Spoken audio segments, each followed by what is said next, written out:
Will, thank you very much. You're very kind, you're very generous. It's a delight for me to be back in Melbourne, particularly when your weather is so utterly English. Special delight to be working again with VMIA. I get to feel as if I'm back amongst friends.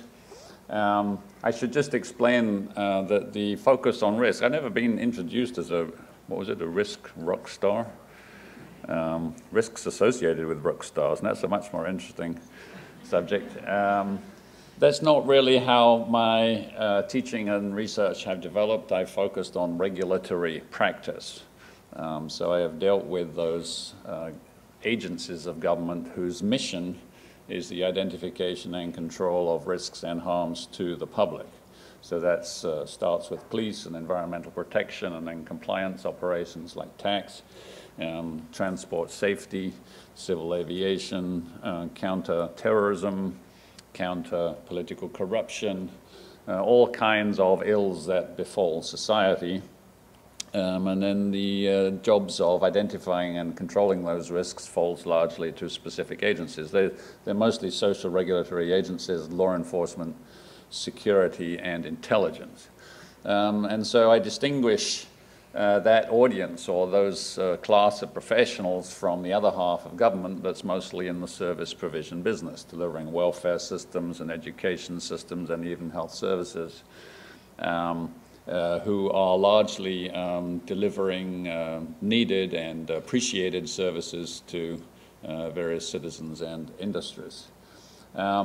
But then along comes the language of risk management, and it gets imported into government, and it can mean a rather different thing.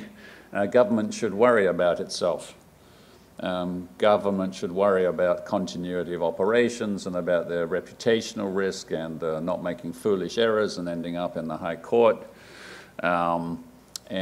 So risk management can be then imported into the public sector, just like enterprise risk management is practiced by any sensible corporation or any sensible not-for-profit organization. It's the same. Any organization should have a sensible risk management plan. And the language, when we talk at risk management, is not entirely clear which one you're talking about. Are we talking about protecting society, or are we talking about protecting the agency or the Victorian government? Answer, of course, we care about both. It happens to be precisely the same set of professional skills.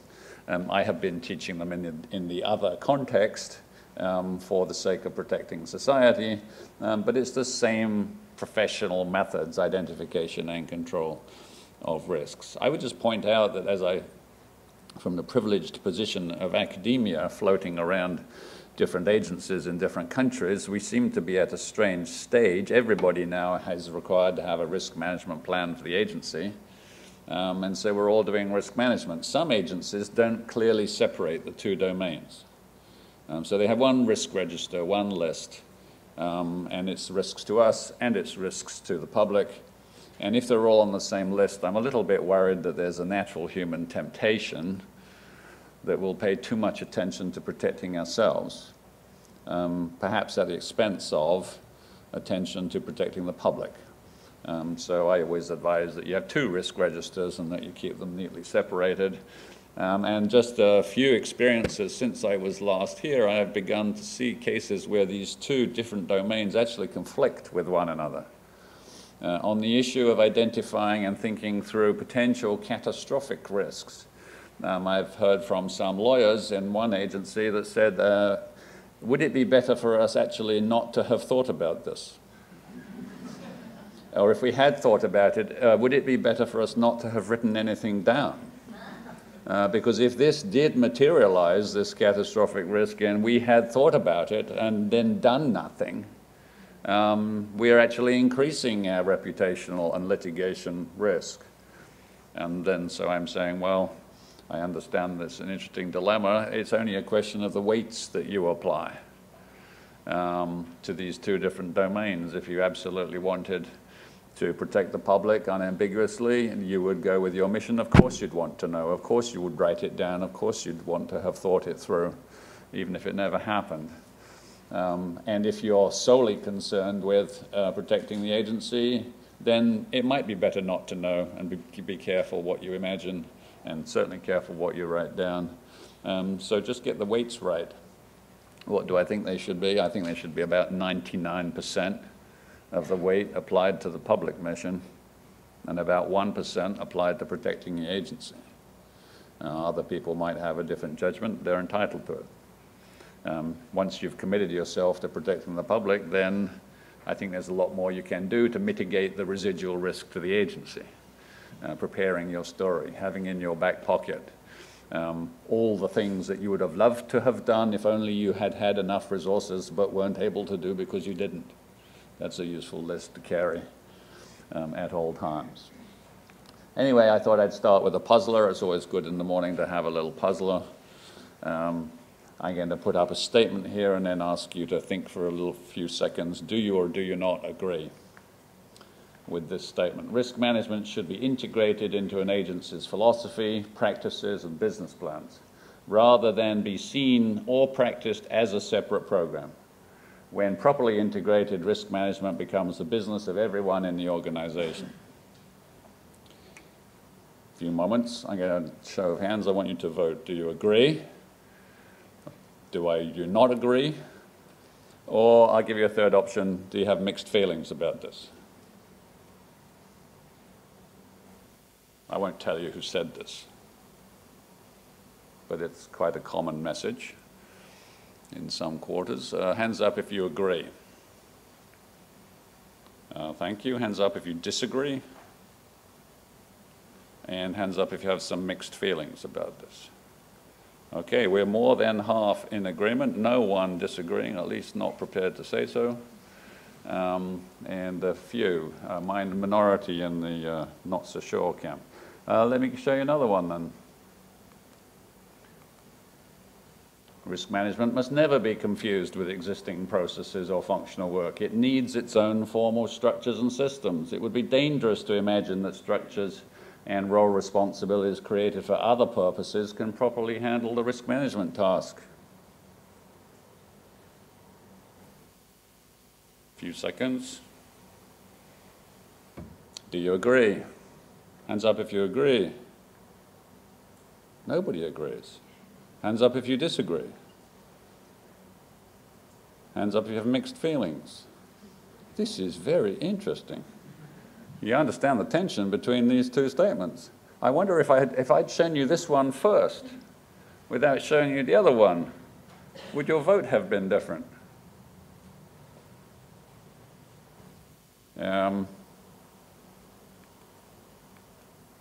What happens if you don't have a separate structure for risk management? Of course, everybody has a role, but if you delegate risk control functions to line operational units, and I'm going to change the scale of this a little bit, if within Victorian government you delegate the risk control function to agencies, the same would apply, and ask them to identify vulnerabilities, they will, as a general rule, identify only those risks which align neatly with their functional or programmatic areas, that they are aware of, and that they're happy to tell you about. I'm curious as to what percentage of the risks we should worry about are covered by these three filters. That they align neatly with their prescribed functions or jurisdiction, they are aware of them, and they're happy, not embarrassed by them.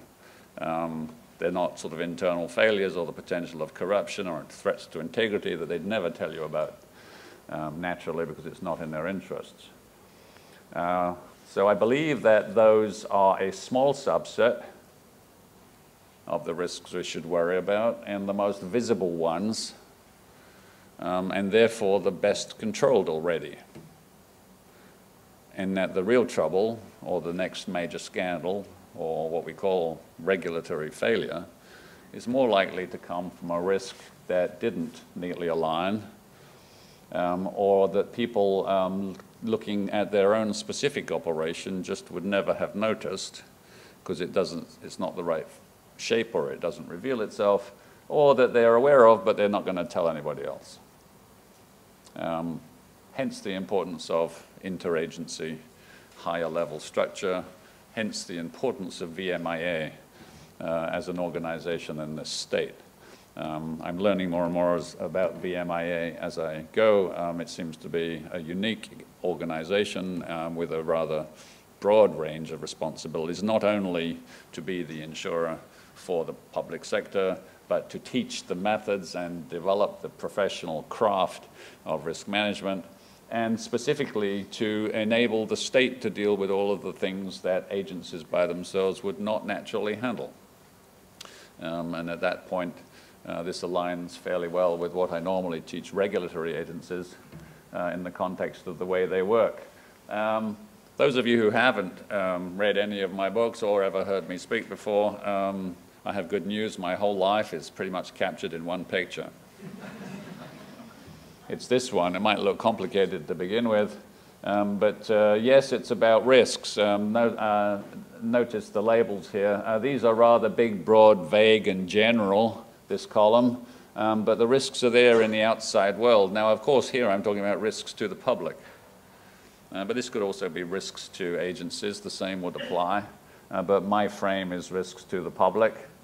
I'm not much of an artist. This is supposed to look bad. A bad thing, potential or actual harm, risk, problems, issues, threats if you encounter terrorism or security. And the public expect them to be controlled, and therefore when we notice such a thing, we tend to construct a broad positive program, perhaps a new control agency or an integrity commission or something to take care of it. And when we construct them, we have an idea about how they should operate. And what gets built up here, according to the general theory, is a whole set of routine operations. And these operations are either functional. We'll have an audit program. We've got an investigative program. We've got lawyers in the general counsel's office. We've got sort of educating people about their conflict of interest obligations. We've got lots of 4 or 5 major functional areas, but the country is large, or even the state is large, and so we have to split up the work and hand it out. And we use matrix-style organizations. The net result is, as a result of this theory, we've got a team of auditors in Region 4. And we've got a team of investigators in Region 6, and every region has the whole functional set. Now, what do? Well, they do functional work, audits or investigations. That's the one thing that we learned well, and that's been running ever since the Industrial Revolution, functional specialization. But we've added lately in government in the last 30 to 40 years, process management also. You've got core, high-volume, transaction-oriented systems. So tax returns coming in for processing, emergency calls coming into the police that you have to attend to, oil spills for environment to respond to, consumer complaints coming into various consumer protection organizations.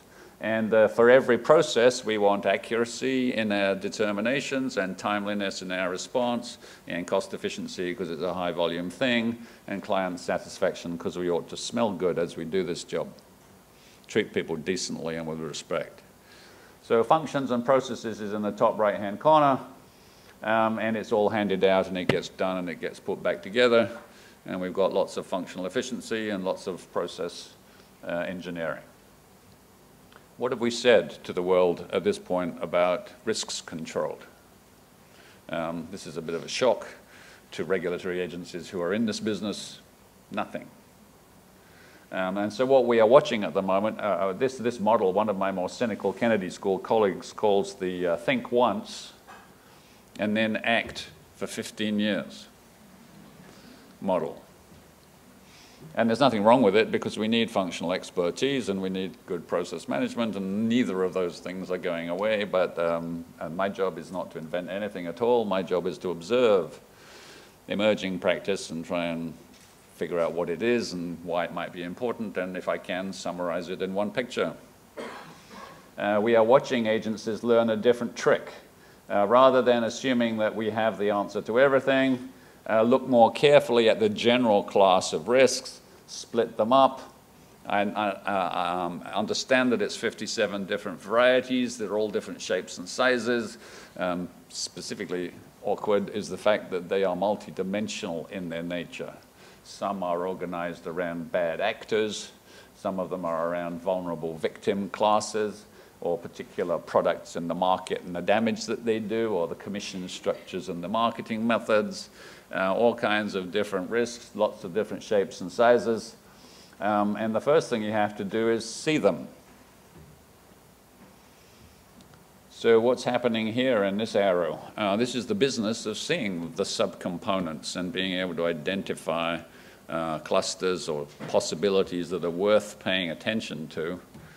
And these I call in general vigilance systems, but the most obvious one is data mining, anomaly detection, spotting emerging trouble. But it's not just data mining. There's intelligence systems, looking abroad, see what other people suffered, questioning whether we have it here. Focus groups at all kinds of different levels, understanding what it's natural for people to see and what's much less easy for them to see. But that's the business of seeing. And once you've seen, you now have a portfolio. And whoever is going to do this task is in the portfolio management business.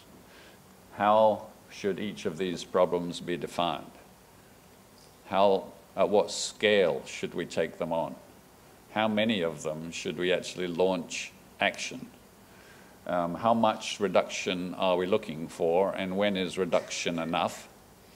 And as we've learned to organize around these, what happens is you end up producing tailor-made interventions to each carefully identified risk area. So I talked a little bit about the vigilance systems here.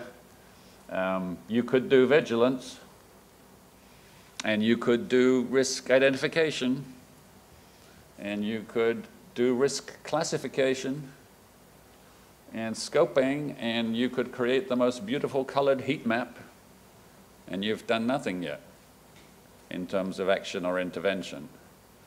So we're at a stage, particularly risk management in government agencies, not you, because you've got VMIA to lead and you've got a lot of experience, but a lot of agencies get as far as what I call risk admiration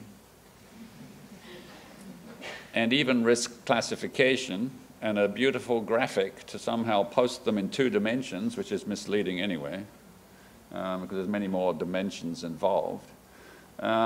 And then they don't actually tell us a story about tailor-made interventions. The interventions, once you've figured out what they ought to be, should do one of 5 things to any risk, depending on its nature and phase. You should either eliminate it, sometimes possible with structural or technical intervention, or you should reduce the frequency to some more reasonable level, or you can mitigate the consequences if you can't control the frequency through good action when it happens and contingency planning. Or you should, because it's a catastrophic risk, you should make sure that you have prevented it as much as is reasonably possible, driven the probability down to a level that's acceptable, as well as contingency planning for the awful day when it might happen. Or, if you've been successful in the past and driven a risk down to low levels, you are acting to keep it suppressed. So eliminated, reduced, mitigated, prevented, or suppressed, at which point this dynamic process can move on to the next one. And one very easy diagnostic question, are you actually acting as well as admiring or classifying or evaluating, is to ask the question, how many risk management projects have you finished? Now that's a question I have learned is intensely painful for many organizations, many of whom have been at the risk management business for 7 years or for 10 years, and when I say, how many projects have you finished? They look at me blankly. They don't understand the question. Well, it's on my heat map. Well, that's fine. At least you're aware of it. You did this piece. But now, who managed this portfolio? Which ones did you select? Which ones have you finished? And people say, oh, well, it's not impossible to finish a risk management project because there's always a residual risk, and it would look ethically or morally irresponsible to wind down the project when there's still a residual risk. I can argue with that some other context, let me just point out logically, you need to be closing projects at the same pace that you open them on average. Otherwise, you will drown under half-finished work and discredit the whole notion. I've always wanted a law of my own. I've got one now. It's called Sparrow's Law of Conservation of Projects. It's very simple. It says you must be closing them on average at the same speed that you open them. Otherwise, this work is not sustainable in the long term. Public sector, we are dreadfully good at opening projects. Not quite sure we've often worked out the mechanism for closing them. Just to illustrate the difference, program-centric work, that lives in the top right-hand corner, from all kinds of different social regulatory areas. These are the kinds of work statements that you will encounter. And how to interpret these, imagine that you are going to a conference as an outsider, either on crime control or environmental pollution or on trafficking in women and children, and you're looking at the one-sentence summary description of a breakout session. And you're trying to figure out, should I go to this breakout session or not? Well, as you look at these descriptions, think to yourself, what am I likely to hear if I go to this session? They all have a common quality. And the one that I'm thinking of specifically is the answer to the question, what are they really precise about? And what are they really loosey-goosey and vague about? And the answer, in the interest of time, I'll answer my own question, because this is not really set up for discussion, but these are, they're really clear about the proposed solution or the method. You're going to hear somebody saying, I've had a great experience with negotiated rulemaking in some piece of environmental protection, and so therefore I'm going to explain to the conference why you should do this too. You might have to tailor it a little bit, but it's a good thing, do it. Or at least consider it. Or somebody probably in Southern California had a really good experience with 3 strikes and you're out. I know you're a sporting nation, that's a sporting analogy. Baseball, silly game. Incredibly boring. But now they want you to apply this to what? Crime? Really? All crime? What's that? It's a vast, vast universe, just like environmental protection. So very specific about the method that we propose, loosey-goosey and vague about the domain of application. That's top right-hand corner stuff. We are really clear about the engines that we operate. And we do them well. There's nothing wrong with that. But skip to the bottom left-hand corner, you get very different work statements. Now you go to the same conferences, you're looking at a different set of breakout sessions, and here's the one-sentence summary description of the subject matter.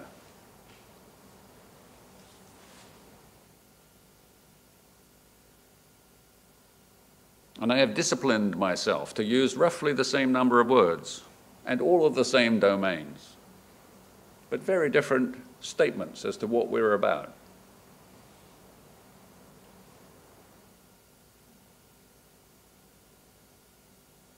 If I use this slide in Washington, D.C., they get very alarmed at this one because they're all golf players. You mean there's arsenic on golf courses and we might be exposed? And yet this is a draft problem statement from Florida Department of Environmental Protection. It's a shortened version. The real one said, arsenic concentrations accumulating in surface waters of golf courses caused by the overuse of a particular class of pesticides and fertilizers on putting greens, coupled with inadequate irrigation or rainfall at certain times of year. And the way that we first see these things is mutating frogs, which is a very sensitive environmental indicator. They're born with the wrong number of legs and arms and things, or eyes. So yes, that was that one. What have I done in switching from the top right to the bottom left? I've exactly reversed the particular and the general. These are really, really particular about what is the problem I'm working on. Notice how many more words it takes to describe the problem. And these are all abbreviated draft problem statements from different fields. The real problem statements are sometimes 3 paragraphs or 3 pages. I've got some problem statements from the FDA, 25 pages. just saying exactly what the thing is, and they say nothing at all yet about the proposed intervention or the solution that we prefer. So careful, careful, careful epidemiological analysis. What is this problem? How does it work? And any problem description that's sort of less than a paragraph, I'm suspicious of it. Have you really got to the right level of granularity where you could actually ask somebody to work on it? And then I look at heat maps that agencies produce, and just look at the naming or labeling of the various bubbles on the different, not the axes, but the bubbles themselves. They have sort of 2 or 3 word descriptions. That's not a problem yet at an actionable level. That's a whole class of them. It's a general group of them. And then for that, whatever that is on the heat map, you'd still need to go through this process of disaggregation before you could get to the level of an actionable project that might lead to a brilliant and effective solution. If you said, oh, Malcolm, I'm going to make you responsible for risks in hospitals, because they're dangerous places. I don't want to come to work the next day. This doesn't pass, for me, the crush test. I don't want to put together an interagency team and say, work on hospitals. I've still got to go through this process. What are the 5 leading types of risk at a hospital? Somebody gave me a list of them the other day. Needle stick injuries and blood-borne pathogens and risks associated with those. Back strain injuries caused for nurses when they lift patients who are often uncooperative or heavy or disoriented without help or training or proper hoists. Slips and falls, assaults on doctors and nurses by patients or by their relatives, and a particular concentration by the parents of young children that don't think they're getting the right care. You give me one of those, Malcolm, I want you to think about assaults on doctors and nurses by aggrieved parents. And you can have 6 months and you can pick a team of 7 people. I'm excited. I don't know the answer to this, but I can imagine in 6 months I could have a really serious go at this. I've got down to the right level, a much longer problem description, more precise, and it's now one thing worth getting my arms around. It's not a whole vast collection of things. And this is a little bit of the art of specifying your risks or problems. And it doesn't matter here whether it's risks to the agency or to the state or to the public. It's the same set of professional skills. One interesting question that I now, if agencies say, oh, well, all of our functions and our process work is set up to deal with risks. So you want to talk about risk management. All of this apparatus is designed to do that for us. So that's a perfectly plausible claim. Let's test it. I give them half a sentence and ask them to finish it. The half a sentence is this: if we assume that all of your functions and routine processes were working beautifully, perhaps even perfectly, what types of risk would not be well controlled?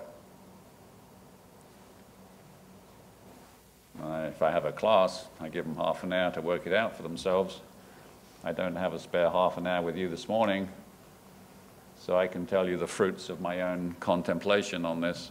My brain works best early in the morning with an entire pot of coffee. In fact, it works better on the second pot.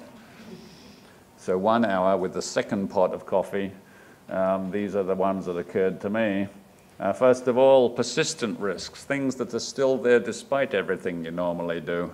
Perhaps it's worth taking a second look and understanding why we keep on getting a high volume of complaints of the following type. Different type of action, but on a very familiar issue. Catastrophic risks that have never occurred or haven't occurred for as long as anyone can remember. They have no representation in normal workflows. If you're an occupational safety agency and you're working on claims from the workplace and you haven't had a major plant explode lately, there's nothing in your claims load to indicate this problem. What you have to do for these is meet separately, deliberately, and imagine things. informing yourself by trouble from abroad, by your own near misses, and by watching every disaster movie that comes out, which should be essential for anyone in the risk management business. However stupid they are, they stimulate your imagination one way or another. You know, flying planes fully loaded into buildings, that wasn't novel as a terrorist method of attack. It was in a John Clancy novel 10 years earlier. Emerging risks, new technology, things that are just coming along, not covered by existing programs. You couldn't have incorporated these in your big engines and routine work because they weren't around at the time. So you need to scan proactively for them and figure out what else needs to be done. A lot of risks don't show themselves. Any kind of corruption involving bribery, some mutually beneficial transactions that are improper. There's no one to report. Crimes within the family, domestic violence, date rape, massively underreported, and we know it. And the rule for these is you can't build your control operation on the few cases that come to light.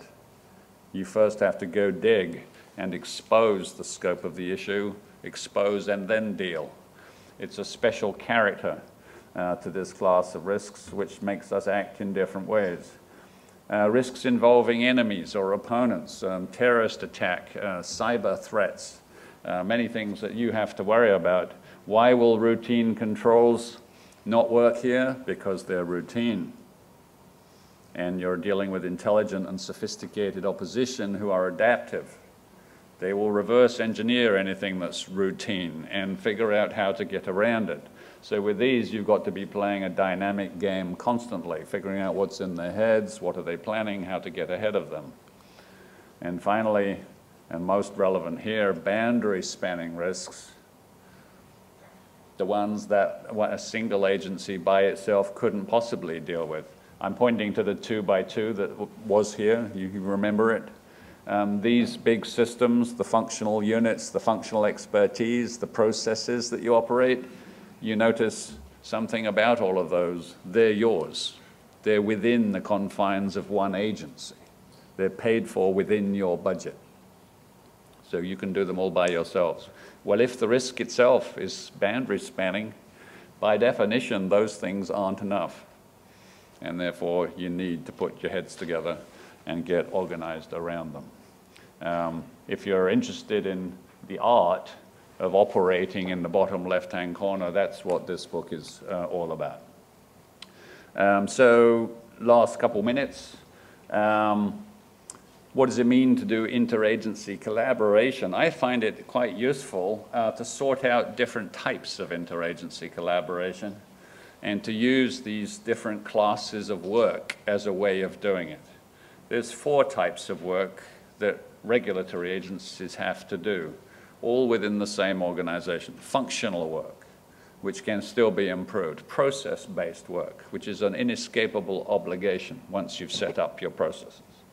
Risk-based work, which involves spotting the little blobs in the bottom left-hand corner and organizing yourself around them. And crisis response, which is a peculiar piece of the risk management responsibility. You can collaborate around all 4 types of work. I'll distinguish the first 3 in closing. First of all, you can collaborate across agencies around your functional work, and that's not really the subject for today, but it's worth separating it out. You can share auditor training. You can have shared recruitment practices or systems. You can standardize qualifications. You can rotate staff around agencies to increase their experience and variety. You can have spare human resource pool that in an emergency can be moved from one agency to another. This is all cooperation around functional expertise. It works very much the same as IT systems. We need interoperability, we benefit from standardization, and we can realize the benefits of purchasing efficiency, whether you're talking about computers or lawyers or auditors or investigators. So a lot of sharing can be done around that type of work. You can also collaborate around processes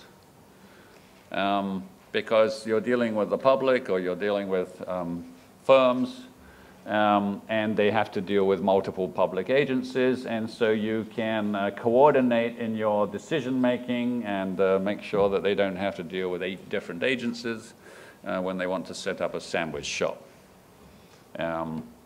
I won't stress this, but the notion of working together and to produce seamless government, much more efficient for the clients, all good sense. Here's a wonderful example from Ontario. This is now 10 years old at least. If you want to set up an auto body repair shop, repair crashed cars in Ontario, you go to this website. You write your name and address once. Think of that. And you can't even see which agency you're dealing with through this client-facing web portal because you're dealing with them all. Occupational, tax, environment, toxics and disposal systems, building code, they're all behind this, working together, very efficient. And here's another one. If you want to manufacture plastics in Ontario, here's your website. Notice how oriented it is to the applicant rather than to the structure of government. But that's not what we're talking about today. We're talking about the third type, worth separating from those two, whole different class of collaboration opportunities. You can create a better view of risks by bringing together partial perspectives across different agencies. You know, kids at risk, juvenile delinquency, always show up in the health system, in the social services system, and in the education system, and the criminal justice system. You can't understand these things without putting your heads together. You can establish joint teams to work on joint things. You can engage in joint identification and analysis. You should pay special attention to spotting the risks that would otherwise fall through the cracks. Prepare for awful days by working together through exercises, and share the skills and the development of the professional skills. That's a lot of the purpose of this morning and a lot of the work of the VMIA, and I'm very happy to have been a small part of it. Thank you.